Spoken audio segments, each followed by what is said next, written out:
Pada tanggal 28 Agustus tahun 2016, sekitaran jam 1 pagi, ada pengendara motor yang bernama Fulan melewati jalan flyover ke Pongpongan, Kecamatan Talun, Kabupaten Cirebon, Indonesia. Pas lagi jalan, dia melihat dua orang pemuda-pemudi lagi terkapar di jalan dan sebuah motor yang udah terjatuh. Dua orang pemuda-pemudi ini itu kayak tiduran gitu di aspal sambil juga berpegangan tangan dengan kondisi penuh darah dan juga penuh luka bengkak. Dirasa nggak beres, Fulan langsung melaporkan polisi. Gak lama kemudian, polisi pun datang mengamankan dua orang pemuda-pemudi ini dan juga TKP-nya. Selanjutnya, dua orang pemuda-pemudi ini langsung dibawa ke rumah sakit. Gak lama kemudian muncul nih bapak-bapak dan seorang kakek-kakek gitu di rumah sakit. Bapak ini bernama Bapak Wasnadi dan bilang kalau dia tuh dikabarin sama pemuda-pemuda yang beliau tidak kenal, dan pemudanya itu pada bilang kalau anaknya baru aja mengalami kecelakaan. Gue mau inget baik-baik pemuda-pemuda ini karena ini bakalan menjadi detail menarik di cerita ini. Bapak Wasnadi pun dibawa ke suatu ruangan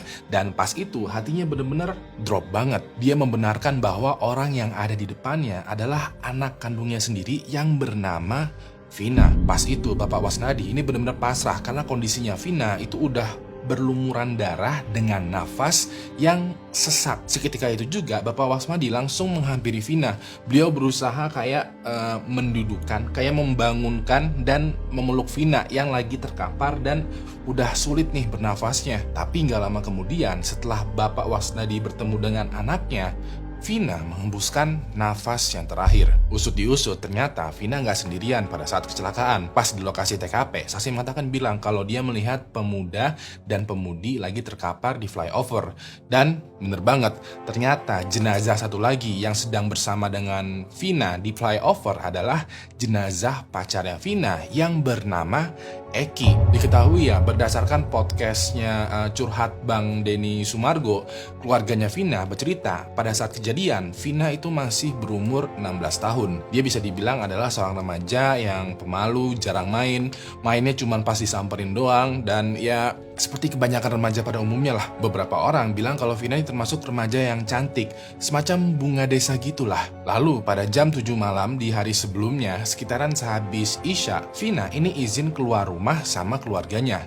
Di depan rumahnya itu udah ada pacarnya yang bernama Eki yang menjemput Vina. Eki sama halnya dengan Vina, dia juga seorang remaja yang kebanyakan pada umumnya. Diketahui Vina dan Eki ini udah berpacaran selama 6 bulan terakhir dan keluarga mereka bahkan saling kenal. Direncanakan juga mereka tuh ada obrolan untuk menikah ketika lulus sekolah nanti. Vina lalu minta izin ke keluarganya ingin keluar bareng Eki karena pengen main dan makan bareng. Yang keluarganya nggak sadari adalah itu adalah momen atau kabar terakhir dari Vina yang keluarganya dengar. Setelah Bapak Wasnadi membenarkan kalau yang mengalami kecelakaan dan juga baru aja meninggal adalah anaknya yang bernama Vina, beliau bertanya, apa yang sebenarnya terjadi? Pada saat itu, polisi yang standby di rumah sakit bilang kalau Vina dan Eki baru aja mengalami kecelakaan tunggal di flyover ke Pongpongan. Dikarenakan mungkin masih shock ya, karena anaknya baru aja meninggal, Bapak Wasnadi kayak pasrah aja menerima kabar ini. Setelah proses identifikasi, keluarga membawa jenazahnya Vina untuk melanjutkan proses pemakaman. Nah, biasanya ya dalam proses pemakaman itu kan ada proses di mana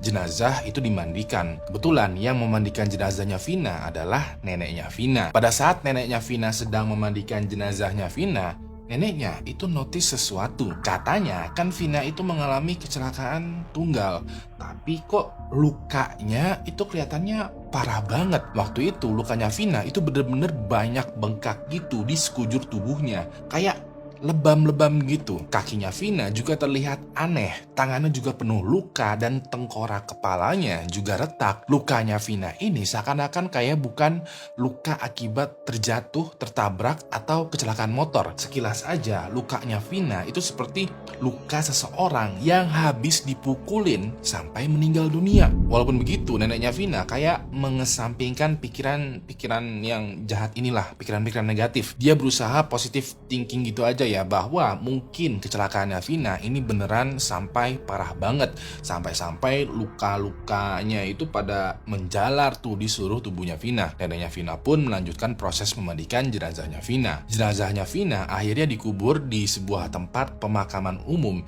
yang berada di Kecamatan Gunung Jati, Cirebon. Walaupun begitu, seiring berjalannya waktu muncul lagi nih keanehan dari kasusnya Vina. Selain luka yang terdapat di jenazahnya Vina, ternyata kakaknya Vina yang bernama Marliana dan bapaknya Vina yang bernama Bapak Wasnadi ya, sebenarnya juga notice beberapa hal yang aneh. Jadi setelah 3 hari setelah Vina meninggal dunia, Marliana pergi ke kantor polisi untuk mengambil handphonenya Vina. Pada saat Marliana menerima handphonenya Vina, dia notice ini handphonenya kok masih utuh. Bukannya orang kalau jatuh dari motor, mungkin ya HP-nya juga ikutan kelempar, kejatuh, terbeset, dan rusak-rusak dikit lah. Ini kok masih kelihatan normal. Selain itu juga, setelah dari kantor polisi, Bapak Wasnadi itu nanya tuh ke salah satu petugas polisi.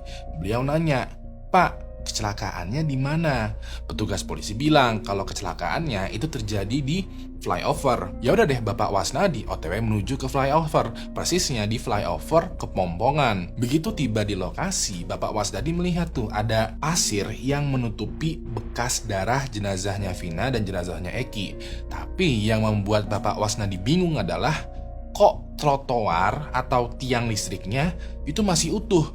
Bahkan kayak nggak ada bekas kecelakaan sama sekali. Katanya kecelakaan hebat, tapi kok bekasnya minim banget. Bapak Wasnadi pun balik lagi ke kantor polisi.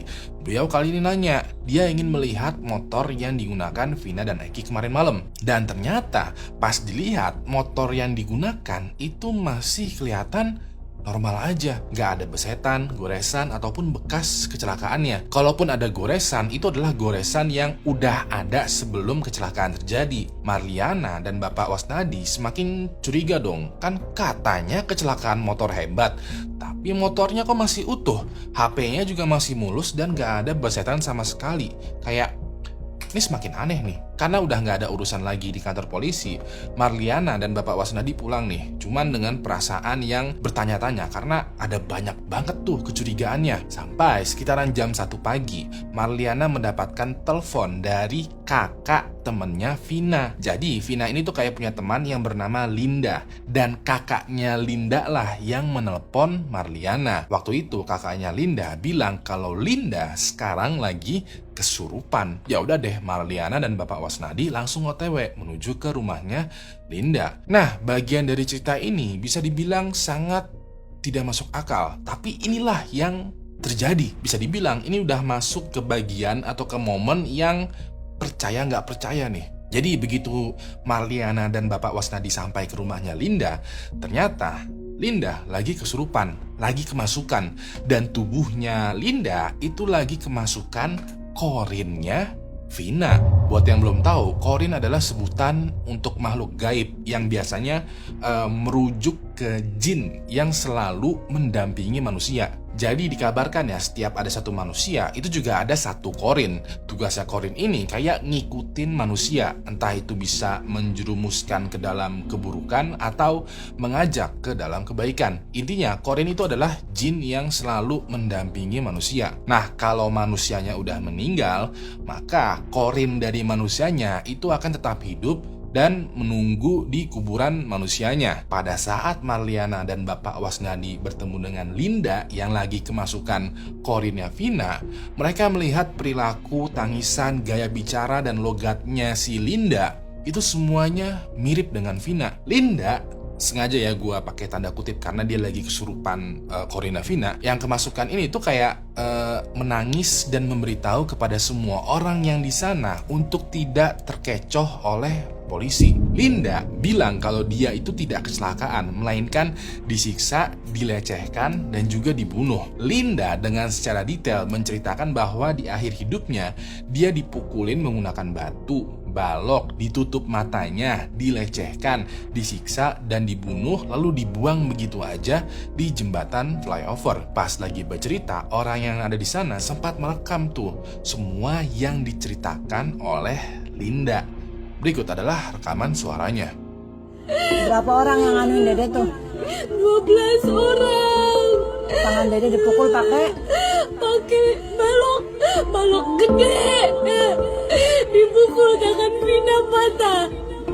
Bukan diseret pakai motor, dipukul tangan Vina.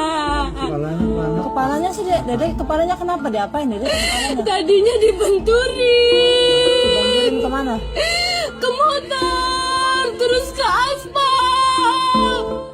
Sebenarnya rekaman suaranya ini panjang, berdurasi sekitaran 6 menit. Lo bisa kok cari full versionnya di sosial media dengan kata kunci rekaman Vina Cirebon. Setelah mendengar kesaksian dari Linda dan juga Vina ya, Marliana langsung menyerahkan rekaman ini dan seluruh kecurigaannya kepada polisi. Kebetulan bapak dari almarhum Eki adalah seorang polisi yang bernama Bapak Rudiana. Dan gak lama setelah menyerahkan semua bukti dan kecurigaannya, Marliana melihat ada berita yang bilang kalau pelaku sudah tertangkap. Jadi kalau dari perspektifnya polisi ya, sebenarnya polisi katanya itu udah curiga kalau ini tuh bukan kecelakaan tunggal hebat. Secara TKP dan temuan jenazahnya Vina itu kok rada aneh. Polisi pun akhirnya melakukan investigasi. Tapi sementara tuh kayak bilang dulu ke keluarganya Vina kalau ini tuh kecelakaan tunggal hebat aja. Polisi pun melakukan investigasi dan pada saat itu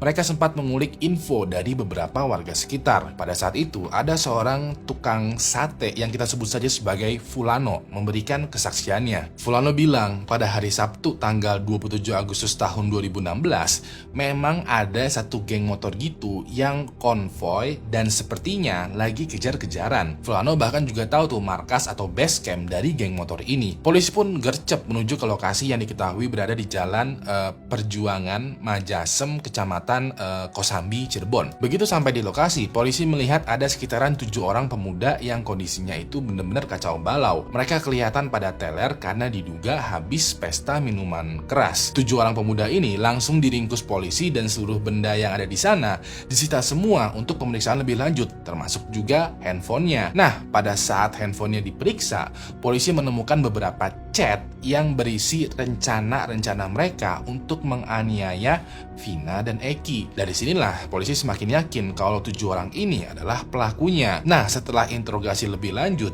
ternyata ada satu pelaku lagi yang lagi di rumah ya. Maka dari itu di antara 7 orang ini itu kayak cepuin satu orang yang di rumah.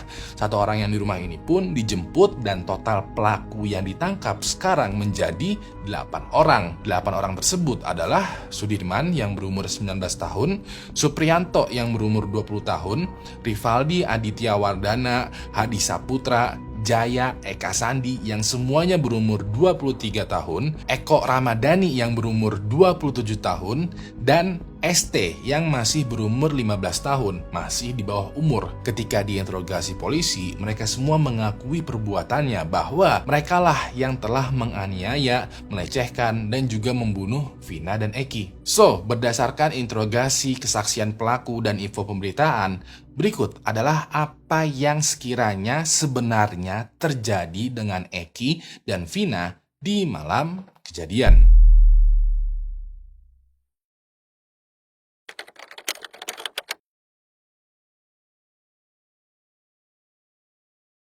Sedikit background sebelum malam kejadian ya, Eki, pacarnya Vina, itu diketahui memiliki teman nongkrong yang merupakan anggota geng motor. Geng ini mempunyai semacam tempat tongkrongan rutin gitulah yang tiap minggunya selalu ngumpul di sana. Nah, di beberapa sesi tongkrongan, Eki suka mengajak atau membawa Vina untuk ikutan ngumpul bareng sama geng motor ini. Diduga tujuannya Eki membawa Vina adalah supaya saling kenal dan main bareng aja. Waktu itu, Eki memperkenalkan Vina kepada teman-temannya sebagai pacarnya. Yang bikin gak enak adalah ada salah satu pimpinan atau anggota geng motor ini yang bernama Egi tertarik dengan Vina.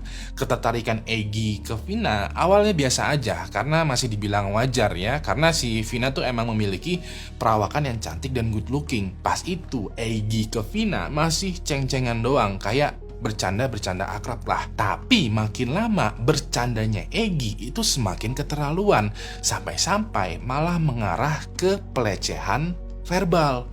Dari pelecehan verbal semakin lama semakin berubah menjadi ke pelecehan fisik. Vina awalnya menolak dengan halus bahwa dia nggak suka diperlakukan seperti itu. Tapi Egy nggak bisa menerima penolakan. Dia malah semakin menjadi-jadi dalam melakukan pelecehan kepada Vina. Nah, saking keselnya, pernah suatu hari Vina meludahi Egy dikarenakan Vina udah kesel banget lah dengan kelakuannya Egy. Dari sini tampaknya ya harga dirinya Egy itu seperti diinjak-injak oleh Vina. Egy pun menjadi dendam kepada Vina sampai-sampai dia merencanakan hal yang buruk untuk Vina dan Egy. Rencananya ini Egy godok juga bersama dengan anggota geng lainnya. Lalu pada tanggal 27 Agustus tahun 2016, sekitaran jam 10 malam ya, Egy, Vina dan bersama dengan beberapa orang temannya itu lagi jalan-jalan naik motor. Waktu itu mereka semua melintasi sebuah jalan yang bernama Jalan Perjuangan Kali Tanjung, Cirebon, Indonesia. Pas lagi jalan-jalan santai, tiba-tiba aja ada beberapa motor yang muncul dari arah belakang mereka. Jumlah motornya ini banyak banget, kurang lebih ada sekitaran 11 motor, dan semua orang yang ada di motor itu menggunakan penutup wajah. Tanpa bak bibu ya, gerombolan geng motor ini langsung mengejar motor yang ditumpangi oleh Vina dan Egy bersama juga dengan teman-temannya. Selama aksi pengejaran, mereka sempat melemparin batu kepada Vina, Egy dan teman-temannya. Sesekali juga mereka dipukulin tuh pakai bambu. Pada saat itu ya, menurut kesaksian tambahan dari teman-temannya Vina dan Egy yang juga ikutan dikejar, mereka kayak sempat berpisah gitu dengan Vina dan Egy. Walaupun mereka terpisah, teman-temannya ini notice bahwa gerombolan geng motor itu kayak fokus mengejar Vina dan Egy aja. Jadi bisa dibilang teman-temannya ini kayak berhasil kabur atau dibiarkan kabur, atau memang gerombolan geng motor ini itu udah mengincar Vina dan Egy sejak awal. Vina dan Egy itu masih terus dikejar tuh. Kali ini mereka sampai di jembatan flyover Kepongpongan, Talun, Cirebon. Di jembatan ini Egy dipukul keras menggunakan bambu sampai-sampai motornya terjatuh. Vina dan Egy langsung terhempas tuh dari motor. Melihat Vina dan Egy terjatuh, gerombolan geng motor ini membawa mereka ke sebuah tempat yang sepi. Tempatnya itu kayak kebun atau tanah kosong gitu yang ada di belakang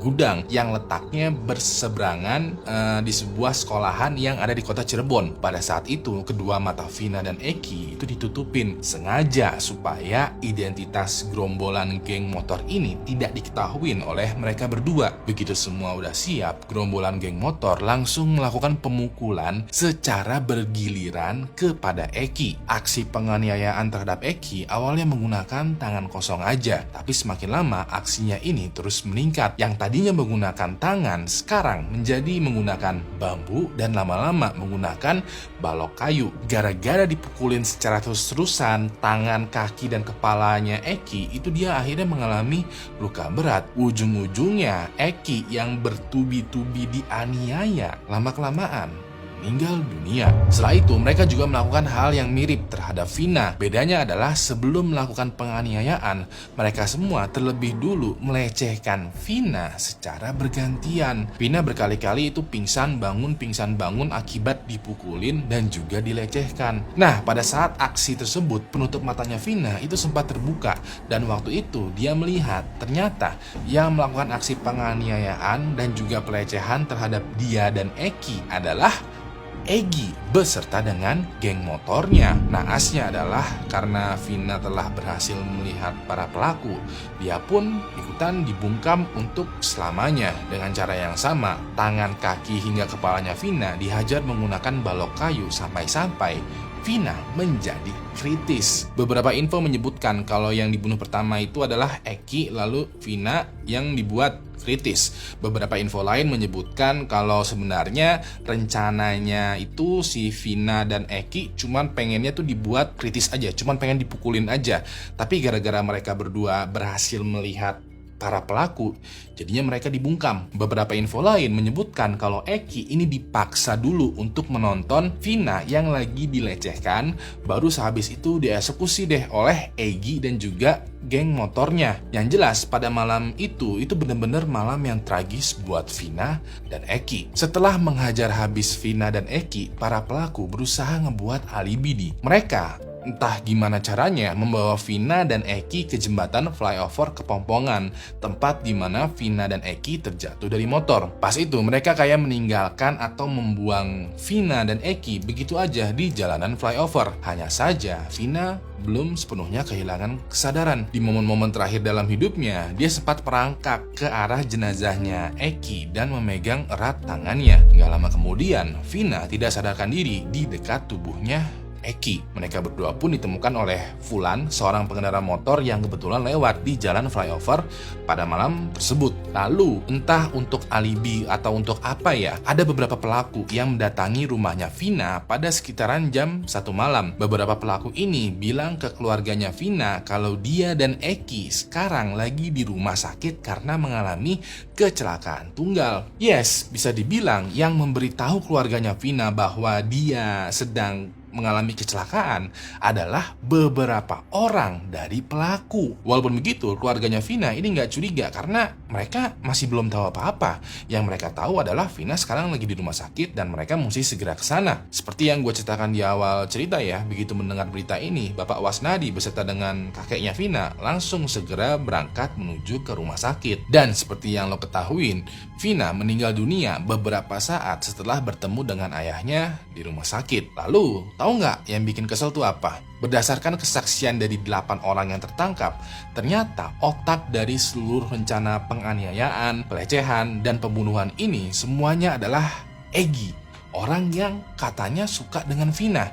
Lebih parahnya lagi adalah Egi bersama dengan 2 orang lainnya masih bebas dan belum tertangkap. 3 orang ini adalah Andi, Dani, dan Egi atau Peggy atau alias Perong. Bisa dibilang 3 orang ini masih berkeliaran dan menjadi buronan sampai sekarang. Sekedar info ya, detail dari 3 orang ini adalah Andi berumur 31 tahun, laki-laki berkebangsaan Indonesia, beralamat di Desa Banjarwangun, Kecamatan Mundu, Kabupaten Cirebon.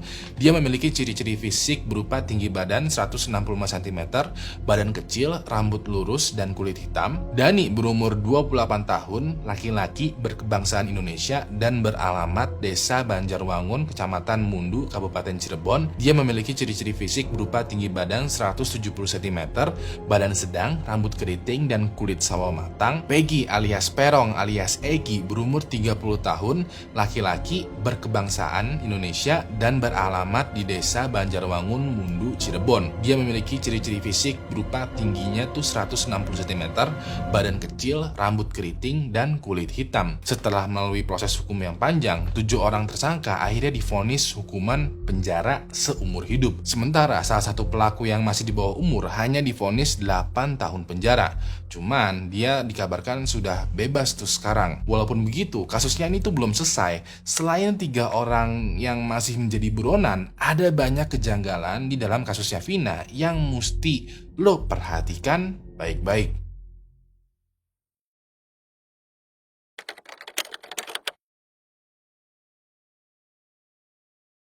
Sebenarnya ada banyak kejanggalan yang gue temukan di kasusnya Vina ini. Cuman gue sengaja memasukkannya itu beberapa aja di dalam video ini karena gue ingin lo yang melengkapinya di kolom komentar nanti. Kejanggalan pertama yang jelas banget adalah peristiwa Linda, temannya Vina, yang kesurupan korinnya Vina. Seperti yang gue ceritakan tadi ya, beberapa hari setelah Vina meninggal dunia, kakaknya Vina yang bernama Marliana mendapatkan telepon dari kakaknya Linda. Kakaknya Linda bilang kalau dia lagi kesurupan dan meminta keluarganya Vina untuk mendatangi rumahnya Linda. Pada saat itu, keluarganya Vina mendengar cerita dari korinnya Vina yang sedang merasuki tubuhnya Linda.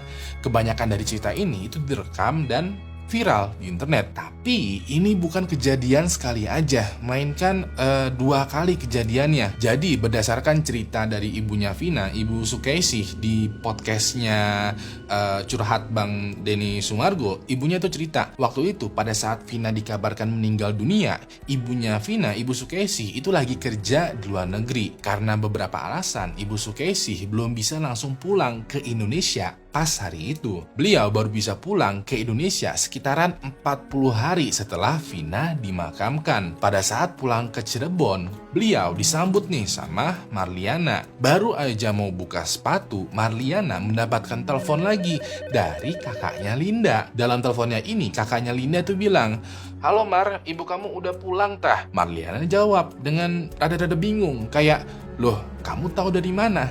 Gak ada yang tahu kalau ibu aku pulang hari ini loh." Kakaknya Linda menjawab, "Oh, pantesan ini Linda lagi kemasukan Vina lagi." Ya udah deh, Marliana dan Ibu Sukesi langsung berkunjung ke rumahnya Linda. Belum sampai masuk ke rumahnya Linda, Ibu Sukesi udah mendengar tuh tangisannya Linda yang lagi kemasukan Vina. Begitu Vina ini bertemu dengan Ibu Sukesi, mereka berdua tuh menangis. Linda yang kemasukan Vina itu kayak bilang, "Mah, tolong cari pelakunya. Aku kesakitan, tangan aku kesakitan. Aku minta maaf kalau aku belum bisa bahagiain Mama." Pada momen ini ya, Ibu Sukesi itu nggak bisa berkata apa-apa. Dia cuma bisa memeluk Linda yang lagi kemasukan Vina. Pada momen ini juga, Vina melalui tubuhnya tuh bilang kalau pelakunya tuh kabur ke Jakarta, bukan ke luar negeri. Kalau nggak ada yang mau cari dia, ya udah biar Linda aja yang cari. Tapi Marliana mencegah niatnya Linda Vina ini. Marliana sadar kalau Vina tuh lagi di dalam tubuhnya Linda. Kalau Vina nekat mencari pelaku menggunakan tubuhnya Linda, yang ada bakalan menjadi masalah baru. Marliana pun menenangkan Linda dan dia bilang kayak, "Udah biar keluarga aja di sini yang ngurus." Walaupun ini terbilang menarik ya untuk beberapa netizen, peristiwa Linda yang kesurupan Corinna Vina itu juga mendatangkan kontroversi dan juga kejanggalan. Kejanggalan yang banyak diutarakan adalah netizen itu kayak bertanya-tanya, kayak apakah benar Linda itu beneran kesurupan Corinna Vina atau jangan-jangan ada udang di balik batu? Sekedar info aja, kesurupan itu tidak bisa dijadikan bukti di pengadilan ataupun investigasi. Biasanya pengadilan atau investigasi itu membutuhkan bukti yang otentik, yang asli, yang valid, yang reliable, dan juga scientific. Sementara itu, kesurupan itu kan ranahnya adalah goib, yang keasliannya dipertanyakan dan juga tidak saintifik. Banyak pendapat bahkan dari ahli yang bilang kalau peristiwa kesurupannya Linda oleh Corinna Vina merupakan bentuk manifestasi dari kondisi psikisnya Linda. Bisa jadi Linda memiliki rasa empati dan simpati terhadap Vina sehingga dia kesurupan dan menjelaskan peristiwa yang mungkin beneran terjadi kepada Vina. Ada yang bilang kalau suaranya Linda bisa mirip dengan Vina karena ya mereka emang teman dekat. Jadinya nggak sulit lah buat Linda untuk meniru gaya bicara dan suaranya Vina. Ada juga yang bilang kalau Linda bisa mengetahui peristiwa yang dialami Vina karena bisa jadi Linda memang ada di lokasi atau mempunyai hubungan dengan salah satu pelaku. Tapi sejauh info yang gue dapatkan, belum ada bukti yang bilang kalau Linda itu terlibat. Bisa dibilang ini masih cocok logi nih, atau pendapat dari netizen aja. Nah, jujur, gue mau berpendapat nih ya. Menurut gue pribadi, menurut gue sendiri ya, gue percaya dengan kesurupan.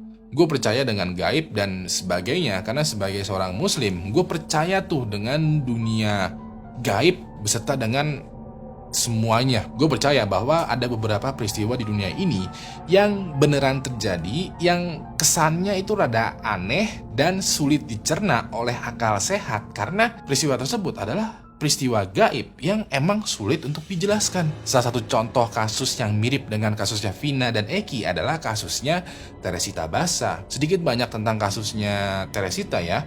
Jadi pada tahun 1970-an ada sebuah kasus di mana seorang wanita bernama Teresita ini ditemukan meninggal dunia di apartemennya. Detektif berusaha tuh memecahkan kasus Teresita karena besar dugaan dia meninggal akibat dibunuh. Sayangnya detektif tidak bisa memecahkan kasusnya Teresita karena setiap petunjuk yang ditelusurin selalu aja mentok. Sampai akhirnya ada salah satu teman kerjanya Teresita yang kesurupan arwahnya Teresita. Pada saat itu temannya ini memberikan petunjuk yang hanya diketahui oleh Teresita atau pelakunya aja. Dan gara-gara petunjuk dari arwahnya Teresita, kasusnya ini pun menjadi terungkap dan diketahuin kejelasannya. Untuk lebih jelasnya, lo bisa kunjungin video yang udah gue cantumkan linknya di deskripsi. Jadi bisa dibilang, menurut gue ya, peristiwa gaib itu emang beneran bisa terjadi. Dan kalau udah terjadi, sulit tuh untuk dicerna menggunakan logika. Terkadang kita hanya bisa menerima aja tanpa bisa mencerna, karena satu-satunya penjelasan yang bakalan kita terima adalah itu semua peristiwa gaib. Itu pendapat pribadi gue ya, yang sampai di situ aja. Walaupun begitu, kalau gue boleh bertanya kepada lo semua ya, gue punya pertanyaan nih. Kira-kira apa alibinya Linda di malam kejadian? Lalu apakah ada bukti atau saksi yang memperkuat alibinya Linda? Ini gue bukan menuduh ya, tapi kepo aja, 100% kepo. Karena gue udah cari dari berbagai macam sumber, gak ada nih info mengenai alibi, bukti, dan kesaksiannya mengenai Linda. Kalau sekiranya ada yang tahu, coba deh tulis di kolom komentar, soalnya gue kepo banget. Lalu kejanggalan lainnya adalah kasusnya Vina ini sempat menjadi kasus yang dingin loh. Kasus yang tidak hangat lagi untuk dibicarakan atau disimpulkan. Yang padahal 3 pelakunya itu masih buron sampai sekarang. Tapi akhir-akhir ini menjadi hangat kembali karena masyarakat dikejutkan dengan hadirnya sebuah film karya Anggi Umbara yang berjudul Vina Sebelum 7 Hari. Film Vina Sebelum 7 Hari itu kurang lebihnya adalah menceritakan kehidupannya Vina, tragedi yang dialaminya, dan juga di sekitar sekitarnya. Yang membuat janggal adalah berdasarkan press conference yang dilakukan oleh keluarganya Vina, pengacara Bapak Hotman Paris, dan juga produser film Bapak Diraj di Kompas TV, itu bercerita kalau mereka sempat bertemu dengan sekelompok orang yang tidak senang dengan proses syuting filmnya. Dalam press conference, Marliana bercerita kalau keluarganya Vina itu sempat didatangi oleh sekelompok orang yang mengaku polisi atau oknum polisi tetapi tidak menggunakan seragam. Oknum ini kayak mempertanyakan keluarganya Vina, kayak kenapa malah dijadikan film? Seharusnya tuh jangan. Film ini tuh bisa merusak dan menjelekkan nama baik polisi. Marliana menjawab, enggak, saya nggak ada niatan untuk menjelekkan. Saya cuma ingin menyampaikan apa adanya. Selain itu juga, produser film Bapak Diraj bilang kalau kru filmnya itu sempat didatangi oleh oknum polisi dan dilarang untuk syuting. Pengacara Bapak Hotman Paris pun akhirnya menyimpulkan kalau ternyata ada nih orang yang ingin identitas 3 buron itu tuh tidak terungkap. Beliau juga menghimbau kepada Bapak Kapolri dan juga Bapak Kapolda Jabar untuk membuka ulang penyelidikan kasusnya Vina karena ada indikasi keterlibatan besar dari oknum aparat di Jawa Barat. Terlebih lagi, Bapak Hotman Paris itu menjelaskan kalau berita acara pemeriksaan atau BAP dari 8 orang pada saat awal investigasi itu bilang kalau mereka tuh kayak bilang kalau ada 3 orang lain yang terlibat yang masih buron. Tapi pada saat akan dilimpahkan ke kejaksaan, BAP-nya berubah. BAP-nya bilang seolah-olah menyangkal keterlibatan 3 orang pelaku yang masih buron ini. Bisa dibilang menurut Bapak Hotman Paris, ini ada yang aneh nih dengan 3 orang buronan ini. Nah, ngomong-ngomong soal buronan, kejanggalan lainnya juga datang dari 3 orang buronan. Jadi seperti yang gue ceritakan di kasusnya Vina dan Eki, terdapat 3 orang yang sampai sekarang itu masih menjadi buronan karena belum tertangkap. Nah, kasusnya Vina ini sebenarnya udah terjadi pada tahun 2016 dan sekarang itu tahun 2024, yang artinya 3 orang ini selama 8 tahun terakhir itu masih berkeliaran bebas. Yang bikin janggal adalah minimnya informasi mengenai 3 orang buronan ini. Gua nggak dapat nih informasi jelas mengenai 3 orang buronan ini karena ya tidak ada kejelasan mengenai fotonya dan infonya juga tidak lengkap. Kalau lo search di Google dengan kata kunci foto Egy kasus Vina, lo bakal menemukan banyak pemberitaan yang judulnya foto yang diduga adalah Egy. Begitu juga dengan foto dari 2 buronan lainnya. Beberapa netizen berpendapat bisa jadi foto dan identitas detail mengenai buronan ini itu tuh disembunyikan dulu karena masih dalam tahap investigasi. Memang benar ya, pada tahap investigasi ada beberapa informasi yang sengaja dirahasiakan dari publik demi kepentingan investigasi. Tapi beberapa netizen lainnya juga berpendapat ya mereka butuh penampakan dan info detail dari 3 buronan ini. Bisa jadi ada netizen yang tahu mengenai 3 buronan ini. Bisa jadi juga ada netizen yang mau membantu mencari 3 buronan ini. Tapi dikarenakan tidak ada kejelasan, berita kejelasannya jadi simpang siur. Sedikit info aja nih ya, kita aja diberikan bocoran tentang Dajjal yang pasti bakalan muncul di akhir zaman. Bocorannya itu banyak banget loh, sangat detail pula. Bahkan sampai ke sketsa dari perawakannya Dajjal aja itu ada bentukannya. Masa iya? Masa iya? Masa iya sih?